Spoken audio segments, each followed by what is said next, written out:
Oi, you!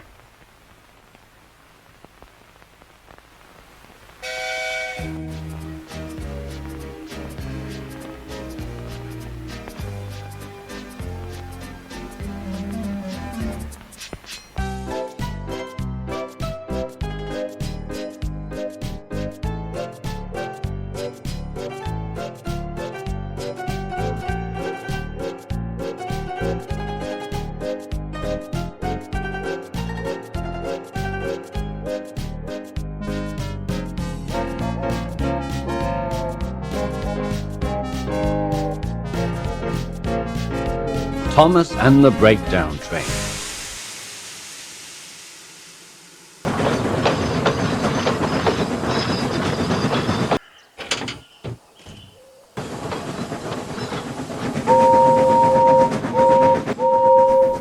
Every day the Fat Controller came to the station to catch his train. He always walked over to have a word with Thomas the Tank Engine. "Hello, Thomas," he said. "Remember to be patient. You can never be as strong and fast as Gordon, the big blue engine, but you can be a really useful engine. Don't let those trucks tease you."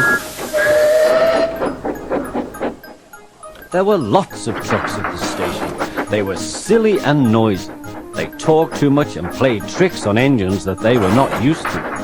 Thomas worked very hard, pushing and pulling the trucks into place and getting them ready for the big engines to take on long journeys.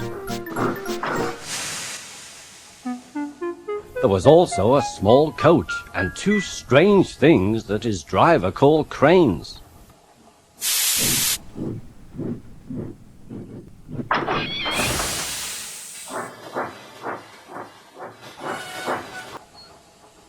"That's the breakdown train," he told Thomas. "The cranes are for lifting heavy things like engines and coaches and trucks."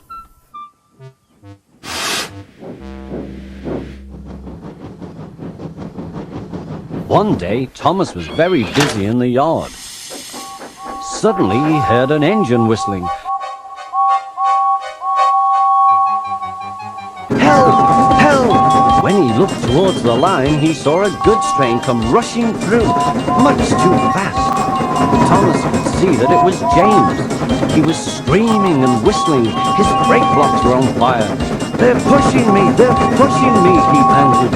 He was still whistling and calling for help as he disappeared down the line.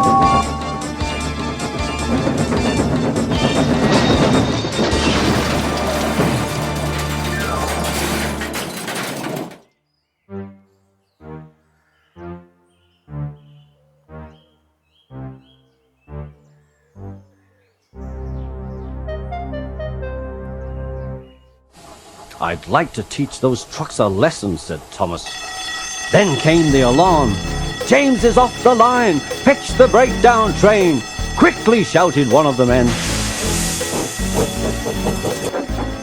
Thomas was coupled onto the breakdown train and off they went. Thomas worked his hardest. "Hurry, hurry, hurry," he puffed. "Bother those trucks and their tricks. I hope poor James isn't hurt," said Thomas as he hurried along. They found James at a bend in the line. He was in a field with a cow looking at him.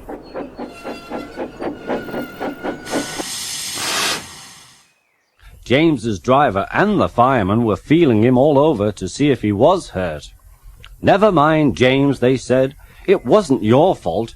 It was those wooden brakes they gave you. We always said they were no good." Thomas pushed the breakdown train alongside James. Then he pulled the unhurt trucks out of the way.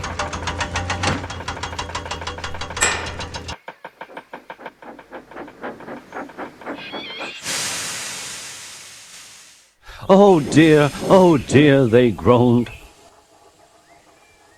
"Serves you right," puffed Thomas. He was hard at work, puffing backwards and forwards all afternoon. "This'll teach you a lesson, this'll teach you a lesson," he told the trucks.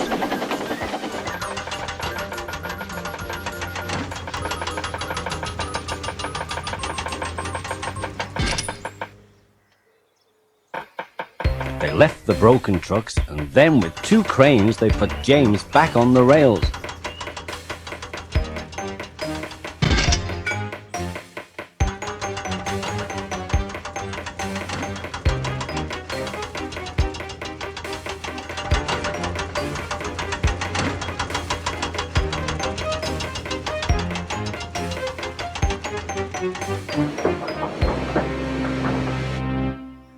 He tried to move, but he couldn't, so Thomas helped him back to the shed.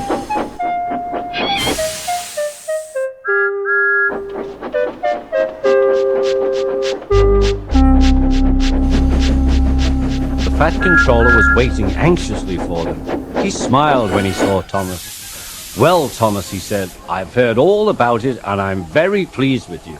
You are a really useful engine.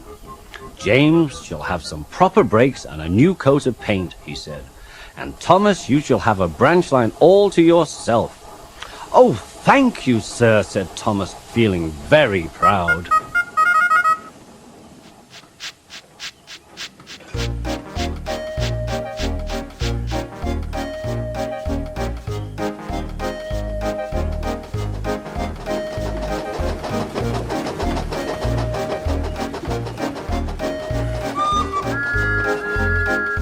Now Thomas is as happy as can be.